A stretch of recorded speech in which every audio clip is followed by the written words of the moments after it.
Bossman Show from the show. Russ Turner, UCI Anteaters, 95 on the year, 71 in conference play, doing big things at 5-1 in conference play, brother, doing big things out there in the Big West. Coach, what's up, man? How you doing, brother? I'm good. It's good to be with you, boss man. Yes, indeed. Coach, man, last time we talked, man, you was playing real well last year, and everything got shut down is in March there. So tell us, how was it for you and your staff and your players, man, leaving you all that time, man, and having to do things via Zoom and virtual learning and all that kind of stuff? How was that journey for you and your players and your staff, man? Yeah, it's been a wild ride, for us like everybody else, and yet I've been impressed with my players' resilience. It's easy to get feelings of disappointment. I think entitlement creeps in for a lot of guys, and my team's done a real good job of fighting that, I think. And so I feel good about it. It's been a challenging bunch of months, on the social justice front, on the academic front, obviously on the athletic front. So we know it hadn't been easy, but I like to think that the guys in our program, came here because they want to accomplish things that are hard, and everybody has had to figure out ways to do that during this time. And I think my guys have done a pretty good job of it.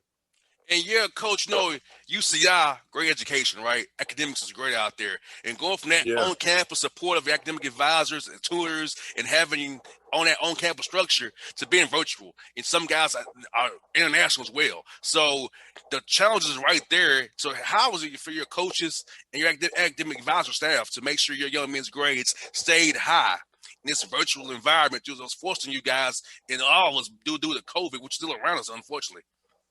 Yeah, it's hard, but to my guys' credit, we've had some of the best grades in this period where we've been going through virtual learning that we've ever had, and some of that I think is because the guys here have bought into how important that is, and I think it's also that there's not time for a whole lot else, and we've adapted well. We've got a guy on our team from Atlanta, and he's been out here most of the time.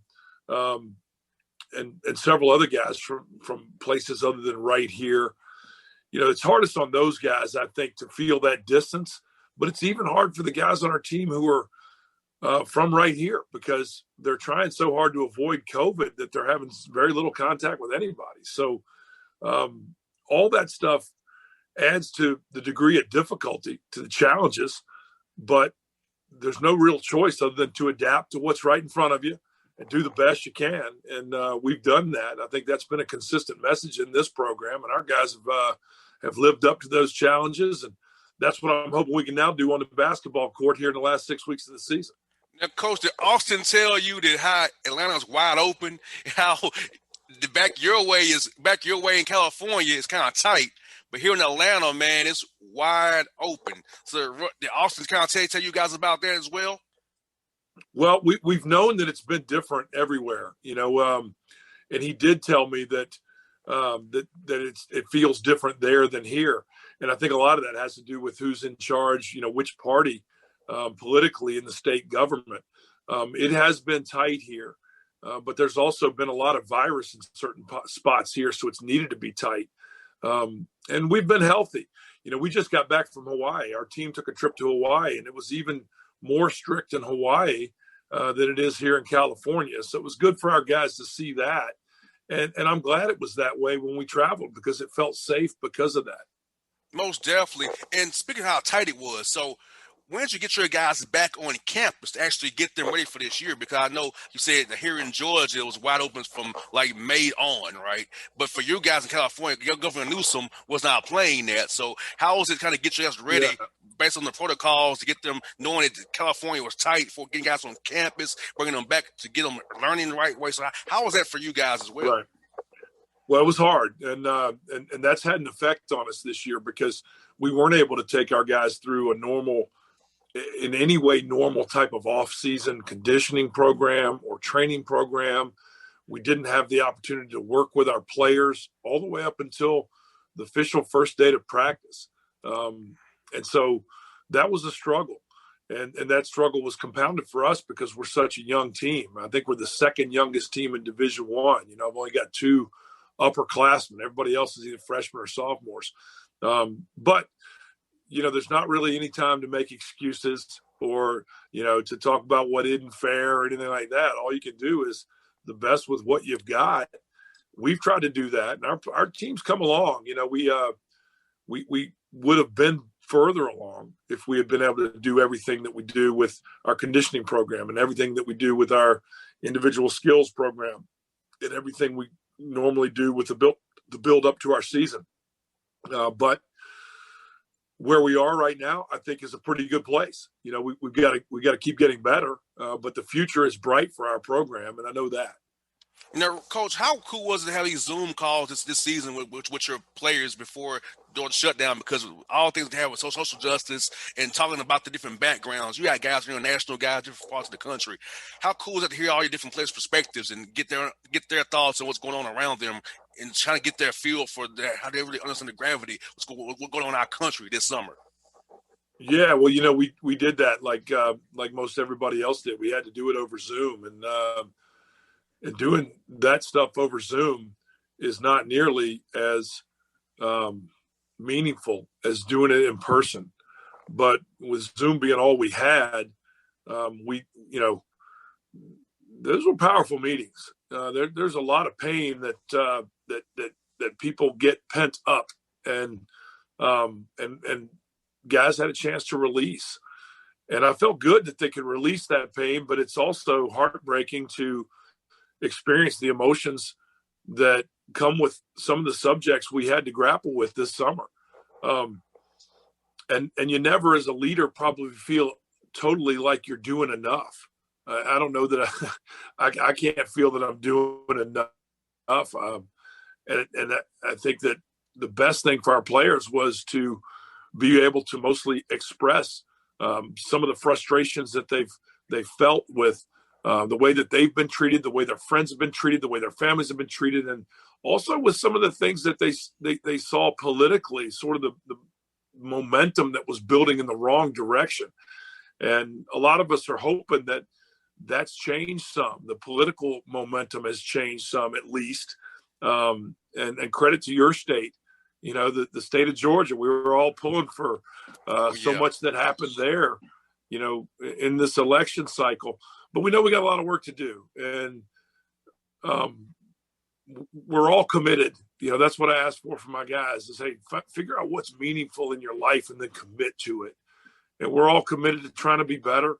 I think that's something we can do. We've all got to figure that out, and we all got to make sure that we make an impact. And Coach, I'm so glad you said that, because for me, Coach, I had no idea how much impact my show had on people until I got the emails and saying, thank you for talking about these subjects and sharing your story. I shared how I'm from Atlanta. I'm from the hood. I grew up not so great, but I got a radio show on a platform, and I'm covering the NBA, college basketball, and I do that every day. And knowing where I started from and where I am today, 33 years old, I'm blessed. And I want to use my platform to help others get back to Atlanta and beyond, because it's so important to use platforms we have for good and do God's work the right way for good. And I just feel so empowered and emboldened now to do even more, because I feel like, it's time now, Coach, to help this country change for good. Yeah, I couldn't agree with you more, boss man. And I appreciate what you're doing too, and all the different ways you're trying to have your impact. That came clear to me on Martin Luther King Day this year, because growing up in Virginia and having lived in Georgia, I think I might have told you before, I used to teach high school. I taught high school for 1 year in Rome, Georgia. You told me. The impact of, the impact of Martin Luther King is something that I've felt maybe more than the guys that I got out here. And, when his day came up and I spent time trying to explore a little bit the amount of his history that my guys knew, I was surprised that there wasn't more that they felt connected to than they did. And I'm like you, when I have an opportunity to use my position as a leader to try to help educate our guys, it feels like a good day for me. It feels like a positive purpose. And I feel that the same way you do, man. So I appreciate you, and let's stay at it. And Coach, I lost 4 sponsors, but I was like, I'm glad I lost 4 sponsors because that means I'm doing something right. Hey, don't lose no more. Hey, that's a fine line, man. I know what you mean. I mean, yeah, hey, stand up for what's right. Stand up for what is right over and over again. That's the thing I think that Martin Luther King did most. He stood up for what he believed was right. He paid an unbelievably painful cost for that, and the courage he had to do that, standing up for what's right, is the impact he's most made on me and so many others. And I hope that my young guys who don't have that connection to him can learn it.